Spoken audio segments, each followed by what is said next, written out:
Hello guys, welcome back to our YouTube channel English learning. और अगर आप इस चैनल पे नए हैं तो प्लीज़ लाइक कीजिए, शेयर कीजिए, सब्सक्राइब कीजिए। तो आज हम पढ़ने जा रहे हैं प्रैक्टिस सेट 1। तो चलिए शुरू करते हैं आज का लेक्चर। तो फर्स्ट क्वेश्चन है एडियम्स का। ब्लो वंस ऑन ट्रम्पेट, तो इसका मतलब क्या होता है? Be self reliant, follow others, condemn others, praise one self. यानी वो सेल्फ रिलायंट है, यानी वो जिम्मेदार है खुद, या किसी को फॉलो करता है, या फिर किसी को क्रिटिसाइज करता है, या फिर अपने आप को क्या करता है, प्रेज करता है, खुद की प्रशंसा करता है। तो इसका आंसर है डी। जो अपना मुंह खुद मीठा करे तो उसको क्या बोलते हैं? Blow one's on trumpet. तो चलते हैं नेक्स्ट वन पे। तो नेक्स्ट वन है स्पेलिंग करेक्शन। तो फर्स्ट वन है न्यूसेंस, सेकंड है नेगोशिएट, सी है नेग्लिजिबल और डी है नेसेसरी। तो आपको स्पेलिंग चेक करनी है कि किसकी इनकरेक्ट है। तो यहाँ पे से इनकरेक्ट होगी नेगोशिएट की। जो नेगोशिएट में सी आता है उसकी जगह में क्या आना चाहिए? टी। तो आपको ये चीज़ ध्यान रखनी है। और जो ये तीनों वर्ड्स हैं इनको भी आपको ध्यान रखना है, न्यूसेंस, नेग्लिजिबल और नेसेसरी की स्पेलिंग। तो न्यूसेंस का मतलब क्या होता है? ये सिनोनिम्स में भी काम आ जाता है। तो इसका मतलब क्या होता है? हार्मफुल या इंजरी, यानी हानिकारक। तो न्यूसेंस का मतलब आपको याद रखना है। तो चलते हैं थर्ड क्वेश्चन पे। तो थर्ड क्वेश्चन है सेंटेंस इम्प्रूवमेंट का। तो सेंटेंस इम्प्रूवमेंट करना है आपको। तो क्या है question? My shoes were worn out so I had to buy a new one. तो सबसे पहले देखिए इसके वर्ब क्या आते हैं? वेयर, वोर और वोर। तो ये आपको याद रखना है कि इसके बेस फॉर्म वेयर की क्या होती है? ये। और जो सेकंड फॉर्म होती है, V2 फॉर्म होती है, वो होती है वोर। और जो थर्ड फॉर्म होती है क्या होता है? वो वॉर्न। तो यहाँ पे देखेंगे हम कि इसका मतलब क्या होता है। वॉर्न आउट का मतलब क्या होता है? ये एक फ्रेजल वर्ब है। इसका मतलब होता है कि कोई चीज़ को आप बहुत यूज़ कर रहे हैं और उसके बाद वो क्या हो चुकी है? टायर्ड हो चुकी है, वो ख़त्म हो चुकी है। तो उसका मतलब क्या होता है? Worn out. तो जो उसके शूज़ है वो क्या हो चुके हैं? टूटने लग गए हैं। तो वो क्या चाहता है कि मैं क्या करूं? बाय करूं। कैसे? नए शूज़ करूं। तो शूज़ क्या है यहाँ पे? प्लूरल। तो यहाँ पे क्या आएगा? यहाँ पे वन नहीं वंस आएगा। और यहाँ पे वंस क्या है? यहाँ पे वंस नाउन नहीं है, तो इसलिए यहाँ पे आर्टिकल नहीं आएगा। तो यहाँ पे क्या आएगा? New ones. तो चलते हैं नेक्स्ट वन पे। तो नेक्स्ट वन है स्पेलिंग करेक्शन ही है, इसमें भी आपको इनकरेक्टली स्पेल बताना है। तो फर्स्ट वन है पार्टनर, बी है पीटीएस और सी है पीआर्स एंड डी है परस्यू। तो इसमें है, इसका आंसर है पार्टनर। तो पार्टनर ऐसा लिखा जाता है, पार्टनर ऐसे लिखा जाता है, न कि ऐसे। तो आपका आंसर ये सही होगा। और पीटीएस का मतलब क्या होता है? जो काइंडनेस होता है, जिसमें दया दया होती है। और सी है पीआर्स। तो पीआर्स का मतलब क्या होता है? Making a hole in it using a sharp point, यानी क्या करना? होल बनाना किसी शार्प पॉइंट पे। तो उसको क्या बोलते हैं? पीआर्स। परसू का मतलब तो आपको पता है, किसी को मनाना। तो चलते हैं नेक्स्ट क्वेश्चन पे। तो नेक्स्ट क्वेश्चन है एरर का। तो आपको एरर देखना है फिफ्थ।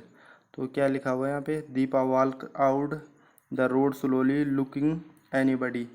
तो यहाँ पे आपको एरर बतानी है। तो आप प्लीज़ कमेंट में बताइए। तो मैं आपको बताता हूँ एरर क्या पे है। तो एरर आएगी यहाँ पे, क्योंकि यहाँ पे आएगा लुक एट। क्योंकि वो रोड को कैसे करेगी? ध्यान से क्रॉस करेगी। तो लुक एट का मतलब क्या आता है? To watch carefully. अगर आप वो कुछ केयरफुली वॉच कर रही है तो उसको क्या बोलते हैं हम? Look at. तो यहाँ पे क्या आएगा? Looking at anybody. तो चलते हैं आपके नेक्स्ट क्वेश्चन पे। तो नेक्स्ट क्वेश्चन है क्लोज टेस्ट। तो आपको इनमें फिलिंग द ब्लैंक्स बनने हैं। तो पहले सबसे पहले आपको ये पैसेज पढ़ना पड़ेगा, उसके बाद देन आप फिल करेंगे। तो पढ़ते हैं। Watermelon is the thought to have originated in Kalahari of Africa, believe it or not. The first recorded watermelon harvested nearly 500 years ago in Egypt and is in Egyptian hieroglyphic on the walls of their building.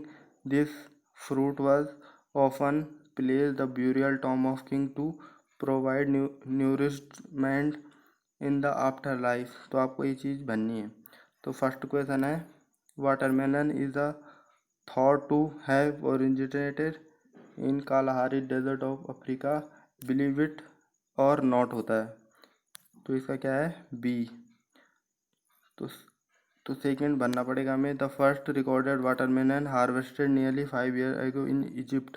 तो हमको क्या बनना पड़ेगा यहाँ पे, second option पे क्या है, तो जो क्या हुआ था वो अकर्ड हुआ था, यानी अनएक्सपेक्टेड इवेंट हुआ था, यानी अचानक से वो प्रोड्यूस हो गया। तो यहाँ पे क्या आएगा कि harvest occurred nearly 500 years ago in Egypt, यानी इजिप्ट में क्या हुआ था, ये अनएक्सपेक्टेडली क्या हो गया था, प्रोड्यूस हो चुका था क्या, वाटरमेलन।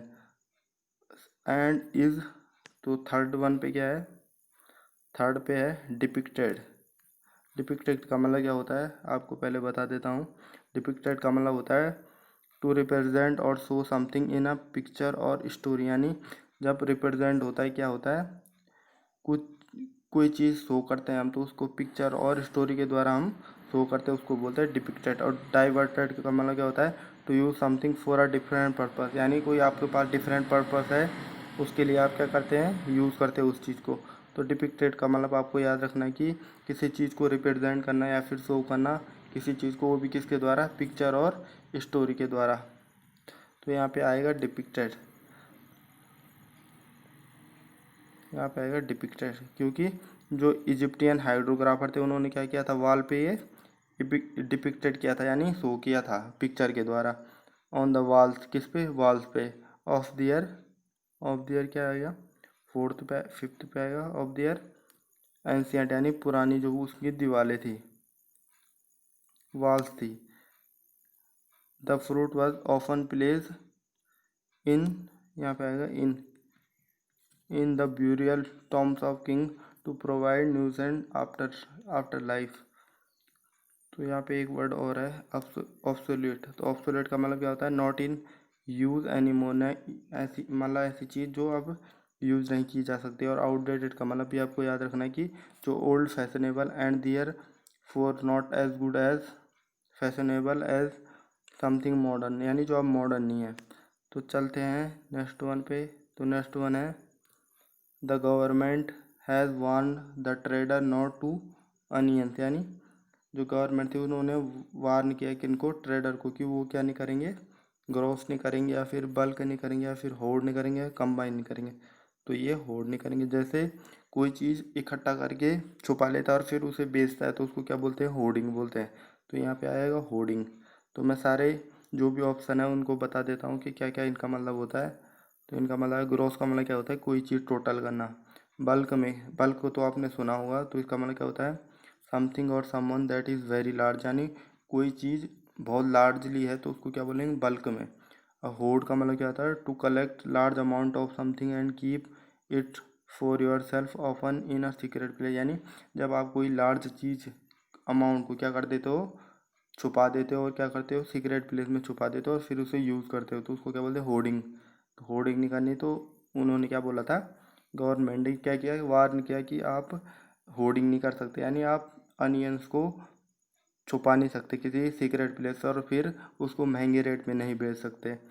तो ट्वेल्थ वन है, आपको एंटोनियम से बताना है इसका, विजिलेंट। तो विजिलेंट का मतलब क्या होता है, अलर्ट करना किसी को, या फिर वरी। तो इसका एंटोनियम क्या होगा, रश। तो रश का मतलब क्या होता है, someone who is very carefully and doubting, यानी कोई डाउटिंग है और वेरी केयरफुली है, तो उसको क्या बोलेंगे हम, रश। क्योंकि अगर वो अलर्ट होता तो वो बिल्कुल तेज होता है, इसको शार्प आइज भी बोल सकते हैं, किसको, विजिलेंट को, विजिलेंट। तो आपको ये वर्ड याद रखना है। तो चलते हैं नेक्स्ट वन पे। तो नेक्स्ट वन है सिनोनियम्स। तो इम्प्लोर का आपको सिनोनियम्स बताना है। तो इसका क्या क्या है, कमांड है, प्लीड है, रिफ्यूज़ है, ऑनर है। तो आपको बताना है कि इनमें से कौन सा इसका सिनोनियम्स है। तो इम्प्लोर का मतलब क्या होता है, the acting of begging someone desperately to do something, यानी जब आप किसी से भीख मांगते हैं, कैसे, डेस्परेटली, बहुत, जब आप बहुत मुश्किल में होते हैं, डेस्परेटली होते हैं, तो आपको कुछ भीख मांगते हैं, तो उसको क्या बोलते हैं, इम्प्लोर। और इसका सिनोनिम क्या है, प्लीड। तो प्लीड का मतलब भी क्या होता है, the act of making an emotional appeal, यानी जब आप क्या करते हैं, ऐसा एक्ट करते हैं जब आप इमोशनल अपील करनी पड़ती है आपको, तो उसको क्या बोलते हैं, प्लीड। तो इसको बोलते हैं, इसका सिनोनिम इम्प्लोर का। कमांड का मतलब किसी को ऑर्डर देना, रिफ्यूज माने किसी को मना करना, ऑनर माने किसी को सम्मानित करना। तो नेक्स्ट वन है 14 वन वर्ड सब्स्टिट्यूशन। तो ये है a place where cloth are kept, यानी जहाँ हम कपड़े रखते हैं उस जगह को क्या बोलते हैं हम, कॉफिन बोलते हैं, हैंगार बोलते हैं, वार्डरोब बोलते हैं, साफ्ट बोलते हैं। तो हम बोलते हैं उसे वार्डरोब, जहाँ हम कपड़े रखते हैं। कॉफिन उसे बोलते हैं जब ईसाई लोग या फिर वो नहीं होता जहाँ मरे हुए आदमी को रखते हैं, तो उसको क्या बोलते हैं, कॉफिन। और बी क्या होता है, हैंगार का मतलब क्या होता है, जहाँ एयरक्राफ्ट रखे जाते हैं। जैसे बस स्टैंड पे बस रखी जाती है ना, तो ऐसे एयरक्राफ्ट कहाँ रखे जाते हैं, हैंगार पे। और वार्डरोब कहाँ रखे जाते हैं, ये जो क्लोथ है जो रखे जाते हैं उसको उसको क्या बोलते हैं, वार्डरोब। और साफ्ट का मतलब क्या होता है, द लॉन्ग और नैरो पार्ट ऑफ टूल, यानी किसी टूल का क्या नैरो पार्ट और लॉन्ग, उसको क्या बोलते हैं, साफ्ट। तो चलते हैं नेक्स्ट वन पे। तो नेक्स्ट वन है एंटोनिम्स बताना आपको फ्लेक्सिबल का। तो ऑप्शन क्या है, स्टिफ, सॉफ्ट, सपल, स्टेल। तो फ्लेक्सिबल का मतलब क्या होता है, जो इजीली क्या हो जाता है, बैंड हो जाता है, मुड़ जाता है, तो उसको क्या बोलते हैं, फ्लेक्सिबल। तो ऑप्शन है स्टिफ, सॉफ्ट, सपल, स्टेल। तो इसको क्या बोलते हैं, स्टिफ का मतलब वो होता है कि जो आसानी से चेंजेबल नहीं होता, बैंड नहीं होता, तो उसको क्या बोलते हैं, स्टिफ। तो इसका एंटोनिम क्या है, स्टिफ। और सॉफ्ट तो आपको पता है, तो मैं आपको बता देता हूँ सपल और स्टेल का मीनिंग। तो सपल का मतलब क्या होता है, something that bands are moved easily, यानी ये फ्लेक्सिबल का क्या है, सिनोनिम्स है। तो जो आसानी से मुड़ जाए तो उसको क्या बोलते हैं, सपल। और स्टेल का मतलब क्या होता है, something that is no longer fresh to eat, यानी कोई चीज़ क्या अब मतलब फ्रेश नहीं रही है किसके लिए, खाने के लिए, तो उसको क्या बोलते हैं, स्टेल। और स्टीप का मतलब तो आपको पता ही है कि something that is not easily changeable into another shape, यानी जो आसानी से क्या नहीं हो सकती, अनदर शेप में चेंजेबल नहीं हो सकती है। तो 16th है सिनोनिम्स। तो ग्लोरियस का आपको क्या बताना है, सिनोनिम्स। तो फर्स्ट वन है enormous, B gentle, C splendid, और डी क्या है, ऑफुल। तो आपको ग्लोरियस का क्या बताना है, सिनोनिम्स। तो इसका सिनोनिम्स है स्प्लेंडेड, यानी शानदार। और ग्लोरियस का मतलब क्या होता है, शानदार, अति सुंदर, एक्सट्रीमली अमेजिंग।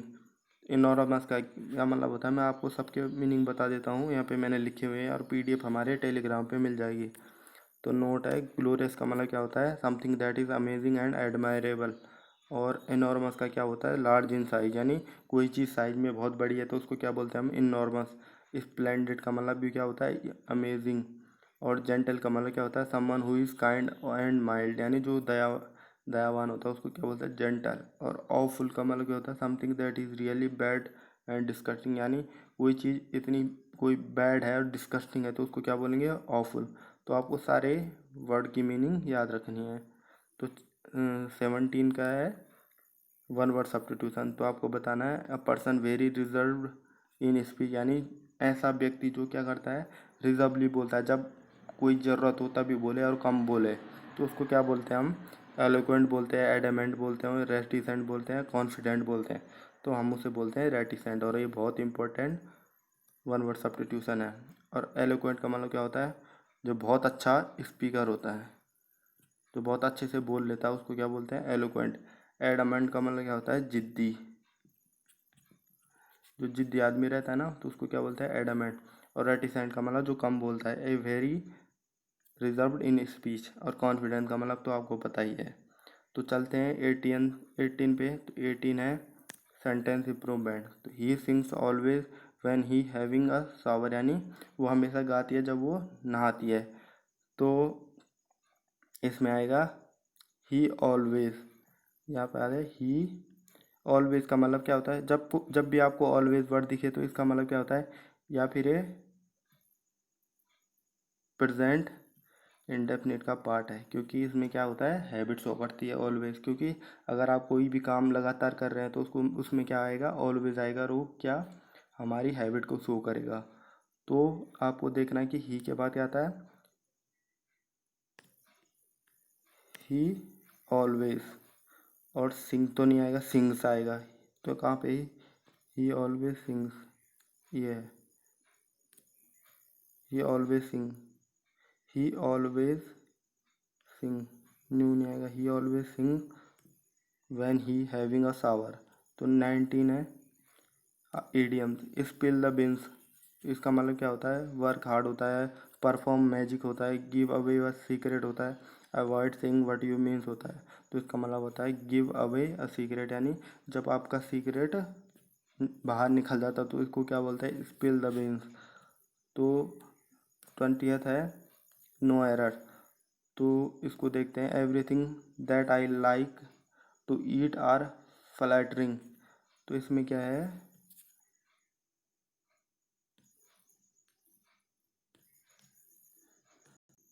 तो यहाँ पे ईट की बात हो रही है, यानी ईटिंग मटेरियल जितने भी चीज़ें हैं। तो एवरीथिंग किसका यूज़ हो रहा है, कि सारी जो बेवरेज हैं तो उसको इंक्लूड किया गया है। तो हमेशा इसके साथ क्या आएगा, सिंगुलर आएगा। तो यहाँ पे आर नहीं इज आएगा।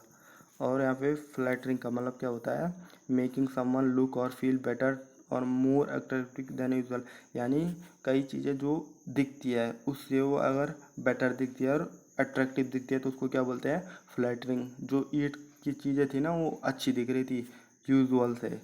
तो अगर आपको ये लेक्चर पसंद आया तो प्लीज़ लाइक कीजिए, शेयर कीजिए, सब्सक्राइब कीजिए।